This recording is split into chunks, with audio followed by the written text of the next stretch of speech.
You know, one of the best dinners you could ever have is a freshly cooked warm bowl of pasta. Ooh, I love pasta. Jill has the best pasta recipes out there. Her pastas are definitely not as good as Michelle's. All fake news. If we're talking about pasta, Melania will knock all of your wives out of the ballpark. Whoa, that sounds kind of violent, Donnie. Oh, shut up, Towers. You know what I mean. What kind of pasta do y'all like the most, though? I fuck with lasagna and ravioli heavy. Those are some top-tier choices, and I love those too. But you can never go wrong with a home-style baked mac and cheese. We're talking about real pasta, Towers, none of that kiddie shit. If you're not eating gnocchi or a steaming bowl of tomato basil penne, then you're lost. Real pasta, you say, Donnie? Jill makes the realest pasta you'll ever see. And what kind of fucked up concoction does she make, huh, Joseph? I don't know how she does it, but she makes me mini ABCs and 1, 2, 3s pasta with meatballs and chips.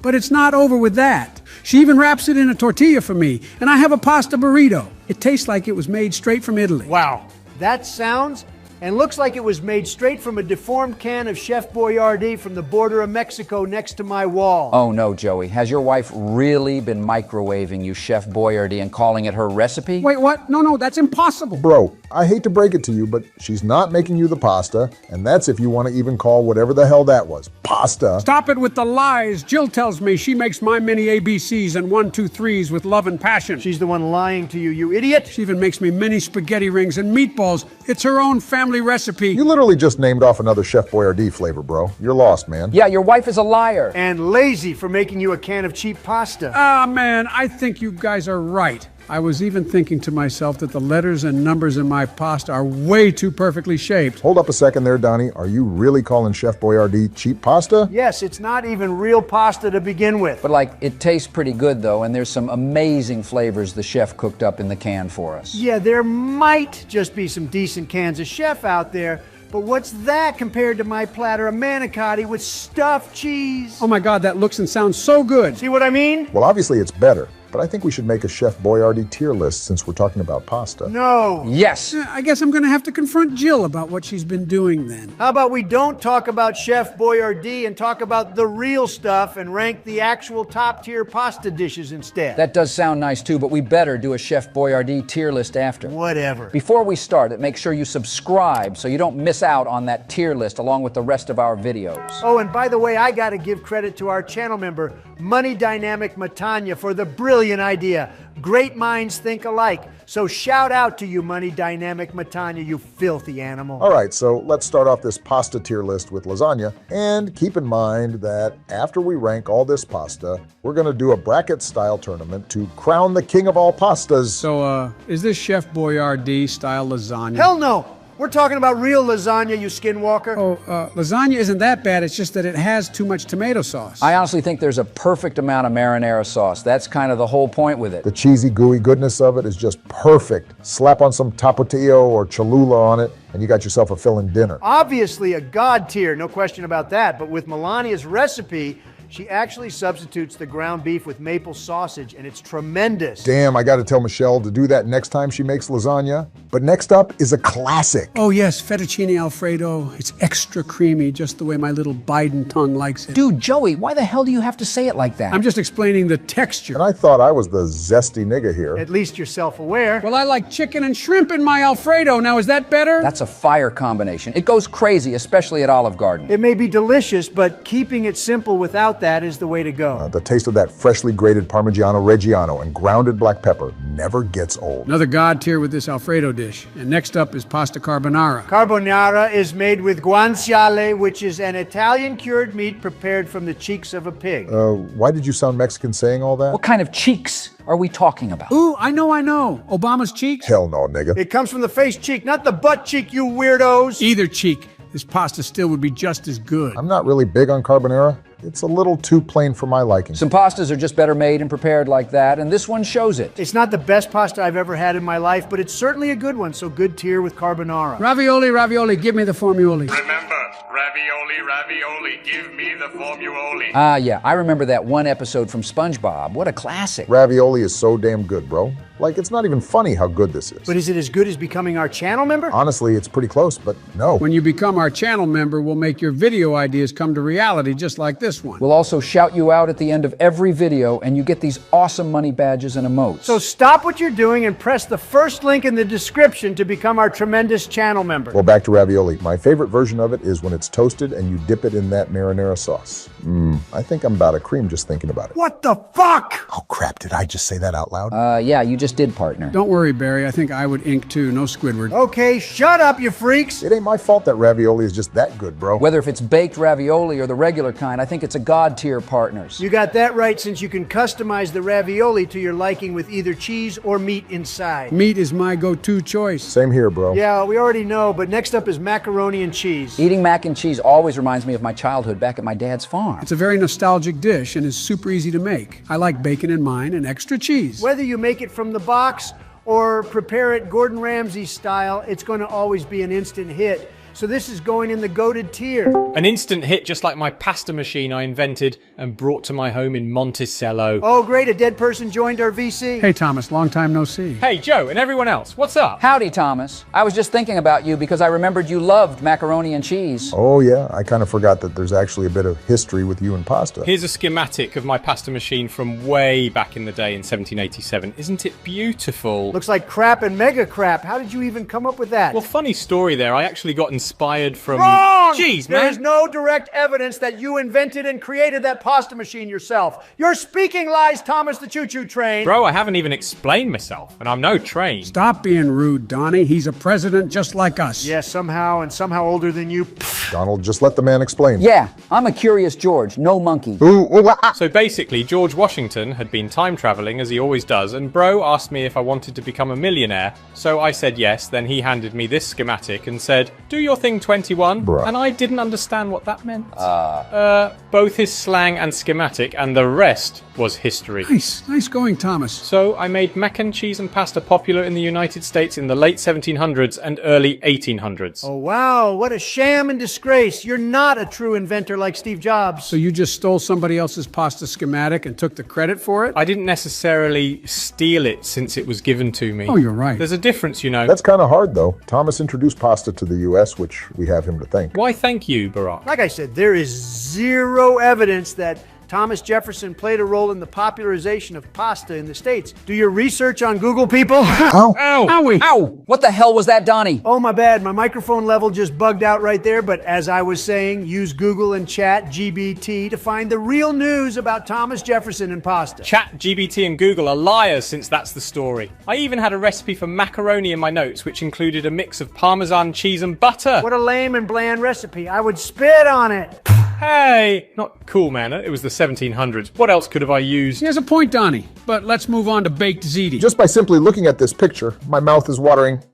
Chill out, Obama. Jeez. Oh man, this tastes delicious. Too bad the congressmen of that day didn't enjoy pasta. What tweakers they were. I don't really like the type of tube-shaped pasta this one has. It makes me feel like I'm eating hollow bullet shells. Bro, I think it has a kind of swag and steez with the look of the pasta. It's a vibe for sure, bro. This dish is typically made with ricotta cheese, mozzarella, and... Parmesan cheese! Yes! The rich and creamy texture is comforting and god tier! Oh, shut up, Thomas. This is not God tier. Yes, it is, man. Stand on business, bro. I mean, it's good, but I think we should place it in the goated tier since lasagna and Alfredo is definitely better than this. I mean, I guess so. Okay, next up is...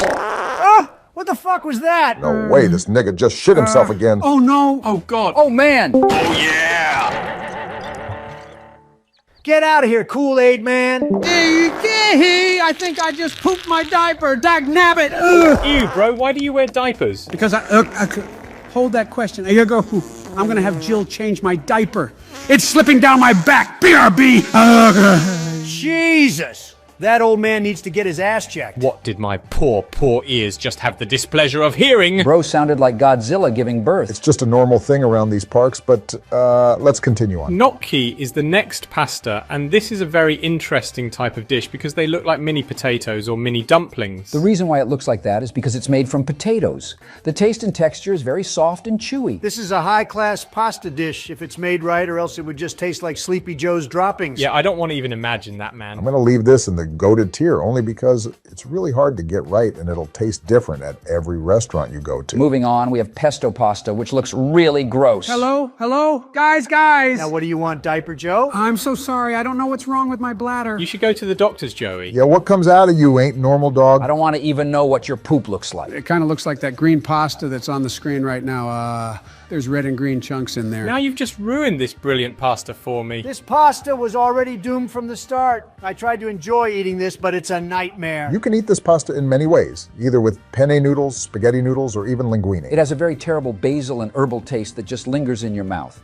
The aftertaste is just not it, partner. Honestly, I think this is the weakest pasta out of the selection we have, so it should go in the mid-tier. Moving on is a classic tomato basil penne pasta. If you're a big fan of tomato sauce and that herby taste, then yeah, it's for you. I don't like it because they put leaves in it. What do they think I am, a monkey? This pasta is quite good. I don't know why you guys are tripping. It offers a delightful blend of savoury, tangy and herbaceous flavours that make your taste buds tingle. That's exactly what I'm saying. The combination of the tender pasta and the robust tomato basil sauce creates a harmonious balance of textures and taste, making it a satisfying and comforting meal. Now, since when did bro turn into Gordon Ramsay? This pasta is nothing how you describe. Wrong. Go back to eating the whole pantry, little bro. Blah, blah, blah. Shut up. I think it doesn't taste bad at the end of the day, so it should go in the good tier. That's fair enough, George. Oh, whatever. Now you all better not say anything bad about my manicotti. This is the one that's stuffed with cheese, right? Yeah, it can be either cheese or meat, depending on your preference. My personal manicotti recipe includes some of my mammoth cheese, ricotta cheese and fresh grounded pepper. Mammoth cheese? Like Manny the Mammoth from Ice Age? Damn, I missed that movie. No, I'm talking about the humongous block of cheese I was gifted from John Leland. Oh yeah, I almost forgot about that piece of useless president history. Hey, I'm not useless, man. How the heck did that cheese even get to the White House? Did the cheese wheel roll itself all the way to you, Thomas? No.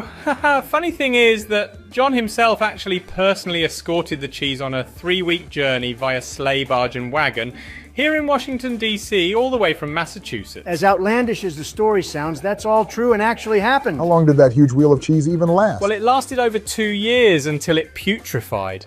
And we just threw it in the river. 2 years? How did it last that long? Probably because it was over 1,200 pounds and took 900 cows to make. What a waste of precious cows. I can see why you used that mammoth cheese for your manicotti recipe then. I think we should put it in the goated tier. If you want to learn more about my mammoth cheese, I'll leave a video in the description of the full history behind it. Moving on, we got linguine, which is similar to spaghetti, but wider. Linguine, as in the chef from Ratatouille? Oh yeah, his name was Alfredo Linguine, which is obviously a nod to the pasta dishes. It's quite funny, actually. I do like myself some spaghetti, but not in the form of linguine. This dish is pretty flavorful, so that's why it's pretty plain and doesn't come with much. Linguine is commonly served with seafood such as shrimp or clams and vegetables. It makes for a very filling dinner. I think it's pretty good, but nothing too extraordinary or something to go out of your way to eat. Linguine is going in the good tier, and next up is bolognaise pasta. This pasta has a rich and hearty meat sauce with deliciously seasoned ground beef and perfectly cooked tagliatelle pasta noodles. It's definitely a meat lover's pasta for sure, so I'm all for this one. Obviously you are, Obunga. Shut up. But if you think this is top tier like lasagna, then you have an issue. I don't like the way the noodles look,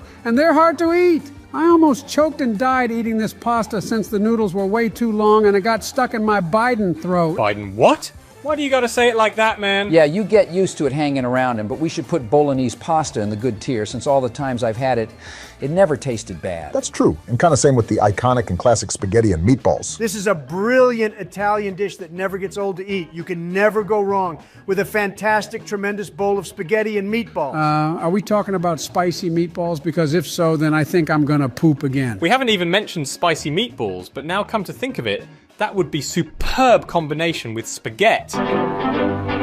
Somebody touch my spaghetti! Somebody touching my spaghetti. Haha! That meme came and went so fast, like Joey's thought process. Hey, I don't even know what that means. Well, fellas, spaghetti and meatballs are going in the God tier for obvious reasons, and that's the entire pasta tier list. Now we're going to have a pasta tournament to crown the king of all pastas, and we're removing pesto since it's trash. Starting the tournament off, we have lasagna versus spaghetti and meatballs. Oh crud, that's a hard choice right there. I think we should choose, Dagnabbit? I don't know what to choose. I think lasagna should be the winner here because it's more versatile than spaghetti. Yes, lasagna's the winner, and now it's fettuccine Alfredo against linguine. Obviously, Alfredo is the winner here. It's not even a competition. Moving down is baked ziti and spaghetti carbonara. Both are good in their own rights, but that baked ziti hits the spot, partner. Now onto the right side, it's gnocchi against bolognaise. Gnocchi, obviously. Agreed. And next is manicotti versus mac and cheese, which is a pretty difficult decision. That is a tough one because when someone makes manicotti the right way, it's amazing. But some people can easily mess it up. With mac and cheese, it's really hard to mess it up since it's very simple and straightforward. So I think mac and cheese should be the winner. Yeah, mac and cheese feels more at home than anything, but next up is ravioli against tomato basil penne pasta. Ravioli is the easy winner right here, guys. Like, come on. Especially if it's baked ravioli, it's just wraps after that. You got that damn right, Thomas. I can eat 2 plates of those hoes without it getting old. Back to the left side, we got lasagna against Alfredo. My brain is hurting with this one because both are so delicious. I'm not gonna lie, this is a tough choice, but I think lasagna truly takes the cake right here because it gives more of a fancy, elegant vibe. All right, moving back to the right side, it's gnocchi versus mac and cheese. Mac and cheese is better because it's mac and cheese. Bro has a point, not gonna lie. Back to the left side, it's lasagna against baked ziti. Lasagna is the only right answer. You get more bang for your buck with lasagna. Now what about mac and cheese or ravioli? Oh man, I like both of these in Chef Boyardee form. I don't know, guys. This is getting harder and harder to decide. I think I'm going to have to go with mac and cheese, partners, but I don't know. If I could, I would bring both. But yeah, mac and cheese is a classic, and finally is lasagna against mac and cheese. I think this is an easy choice. Don't be dumb now. Well, I was the one who made macaroni popular, so I personally think that should be the winner. As I said, there is no evidence showing you did that, you fraud. Hey, I'm not a fraud, bro. I'm going to agree with Thomas. Mac and cheese is better. As much as I rock with mac and cheese, lasagna is more presentable and tasteful, so lasagna is the winner. And there it is. Crowning the king of all pastas is lasagna. And now it's time for member shout-outs. Shout out to Jeff Keys, Arnold Torres, Mr. Troll, Naruto Kid 23, Matthew Williams, Sculler Death 780, Joshua Jackson, Ronald Macias, Money Dynamic Matanya, Hamster World Barbecue, Dion Bowley, Yahav the Bowling Smasher, Tech Destroyer Cross, Latura Coleman, Rugrates Fan 08, Combo Brent 101, Cosmic Ferret. I think everything is slightly whack. Miniminter 17, Donald the Big Mac Crusader, A Normal Green Slime, Jacob Randall, Prince Glenmore and Infinite, Ray the Awesome Dude, Andrew Jones, Blake Day Wombat, Kyler Malin, Donald Trump, and Gabe Dudas. 2 for becoming our tremendous channel members. More shout outs to Alpha Diamond, Brown Sugar, Albert Muher, Nostalgia Network, Riz Escape, Landscaping Service, The Homelander, Beardozer, Will Zoller, The Mexi-M, Fox Ate My Dinner, Makoto 13, Christy Hawes, and Joe Biden is Stinky Trump 24 for being our remarkable channel members. Even more shout outs to Jolty in 1864, Johnny Snake Shoulders, Antonio Aponte, your average Dragon Ball Z fan, Camden, Maximilian Plays, Arrepentidos y Convertidos, Zarka, Hunter Thompson, The Moy Mechanic, Darth Vader versus Luke Skywalker, Skulkin Archangel 98 for being our miraculous channel members. And finally, shout-outs to Quickscope Cooper, Animations Guy, Winter SRF, Smelly Boomer, Brandon Ayala, Ampersandler, Omnilude, Joe V, 1998, Basilisk, Dominic Camise, Dragon Ball D, Presidents, Discord Chats, V Ricochet, Mevans 2001, Fabian Moans, Jordan Arness, The Gilder, 7111, Media Fan 50, Spectre, and Alex Ovando for supporting us further by being our magnificent channel members. Have a splendid day, everyone.